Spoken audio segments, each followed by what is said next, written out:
Hello, we're standing here outside the mosque known as the mega-mosque, and they have here an open day today. They are inviting their local people in, and indeed my first question is going to be taken from their invitation. They say on their invitation, it's right here on their booklet, we feel it is the right time now to have a meaningful conversation with local people surrounding our site. Well, last night I went round the local people knocking on the doors, and do you know the extraordinary thing?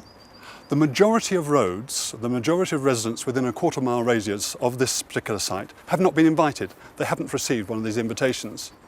It's beginning to look as if this whole exercise is a PR exercise, a public relations exercise, rather than a real attempt at consultation. But let's go in and find out. Will I have a discussion with the No, I don't think that's the purpose trustees? of today. The purpose of today is for you to come onto the site, have a look around.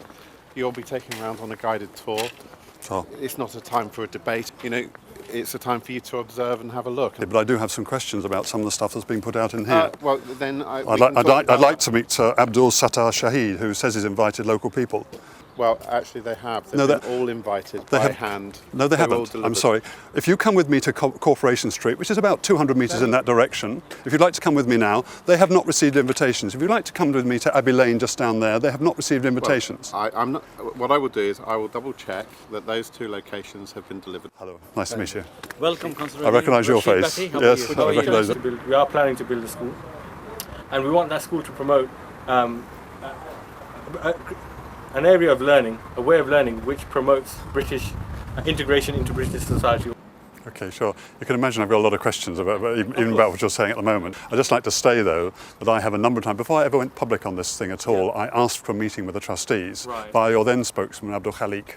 I first put out my first press release ever public statement was on July 2006. Before that, I phoned him up and I said I'd really like to come and discuss the mosque, the Makaz, with them. He refused me. I phoned him again in September, and on behalf of yourselves, he refused me. Subsequently, sometime last year, there was a Muslim guy that I know very well, and he offered to be an intermediary between yourself and myself. I said, I'd be delighted to meet with you. The message came back, the trustees will not meet with Councillor Craig.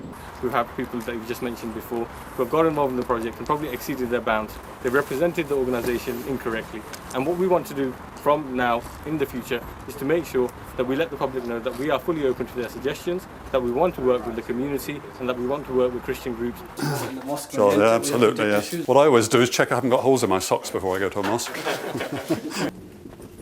As you know that it gets faced Towards Mecca. Mecca.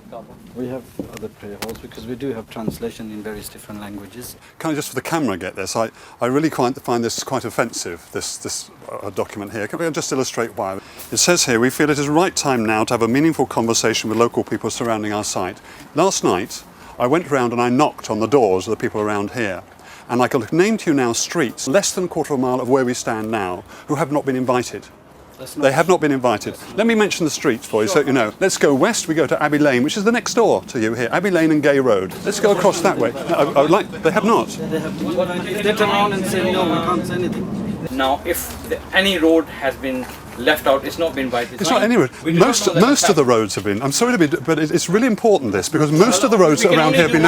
I called on them last night, and I'm very happy to. Let's go across to Corporation Street right now and knock on their doors. I have to disagree with you because we've engaged a very professional team to do that for us. But they haven't done it. No reason to believe that they have not performed. You really need to ask yourself whether you need Indigo. I think Indigo are advising you extremely badly. This is extremely badly put out, and there are clear inconsistencies between what you're putting here and the track record. Well, we have invited. We as trustees, we've got nothing to hide, and we have. As you can see, Manor Road runs down the side here. The residents who live on Manor Road have not, last night, had not received one of these invitations. Thank you very much, Alan. Very nice. Thank you very much. If you want to write anything, by all means, please do write, and I think then we'll have to arrange another time with you and have another chat. Sure. I'd like to write on here that I'd like to come back and discuss these issues. Welcome. Okay. Can you have that on camera as well? Yeah. They are really nice guys. I really like them. They're very nice guys, but we have issues, real issues. I hope you mean that, Alan. I do, absolutely. I have nothing personal. And our invitation to sit down is a genuine one, and we would like to work out what your concerns are and how we can address them in the future. Okay. God bless you. Cheers. Thank you very much. Well, we've been inside and I've got two real issues at the moment. Firstly, the fact that I think it's just a public relations stunt, that local people around here have not been invited. So that's the first thing. And the second thing is that they haven't answered my questions. They're lovely people, very friendly, very hospitable, showed me around the site, but they haven't actually answered my questions. When I started asking them some of my serious questions, they didn't answer them, said, oh, I'll have to come back later. And I found that really frustrating. It's supposed to be an open day, they're supposed to be open to people, and yet they don't answer my questions.